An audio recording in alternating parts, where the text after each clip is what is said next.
Paris অলিম্পিকে Lionel Messi ও Ángel D মারিয়াকে পেতে আগ্রহ দেখিয়েছিলেন আর্জেন্টিনার অনূর্ধ্ব 23 দলের কোচ ফ্যাবিয়ানো ম্যাসচেরানো। আবার নিজ দেশ থেকে আগ্রহ দেখিয়েছিলেন অনেক খেলোয়াড়ই। তবে শেষ পর্যন্ত নিকোলাস অতমেন্ডি ও জুলিয়ান আলভারেজ আর্জেন্টিনার অলিম্পিক দলের অংশ হয়ে প্যারিস যাচ্ছেন বলে জানিয়েছেন স্থানীয় সংবাদ মাধ্যম টিওয়াই স্পোর্টস। অলিম্পিক গেমসে ফুটবল ইভেন্টে মূলত অনূর্ধ্ব 23 দল খেলে থাকে, তবে বয়স সীমার বাইরেও 3 জন ফুটবলার অন্তর্ভুক্ত করতে পারে দলগুলো। সেই সুবিধা নিয়ে 3 সিনিয়র খেলোয়াড় চেয়েছিলেন ফ্যাবিয়ানো ম্যাসচেরানো। অনেক খেলোয়াড়ের আগ্রহ থাকলেও ক্লাবের সঙ্গে আলোচনার উপর নির্ভর করে বিষয়টি। নিজেদের প্রতিবেদনে টিওয়াই স্পোর্টস জানিয়েছে, নিজ নিজ ক্লাব যথাক্রমে ম্যানচেস্টার সিটি এবং বেনফিকার সঙ্গে আলোচনা করে ইতিবাচক সাড়া পেয়েছেন জুলিয়ান আলভারেজ এবং অতমেন্ডি। এরই মধ্যে একটি চুক্তিও হয়েছে তাদের মধ্যে।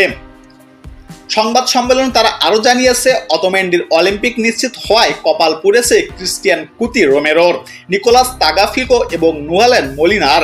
অলিম্পিকে খেলার আগ্রহ দেখিয়েছিলেন তারাও। বয়স সীমার বাহিরে ম্যাসচেরানো কেবল একজন ডিফেন্ডারকেই নিবেন বলে জানা গেছে। তবে 23 বছরের চেয়ে আরও একজন খেলোয়াড়কে অন্তর্ভুক্ত করতে পারবে আর্জেন্টিনা। অ্যাস্টন ভিলা গোলরক্ষক এমিলিয়ানো দিবু মার্টিনেজ এই দলে যোগ দিতে ইচ্ছুক, কিন্তু ক্লাব থেকে এখনো অনুমোদন পাননি তিনি।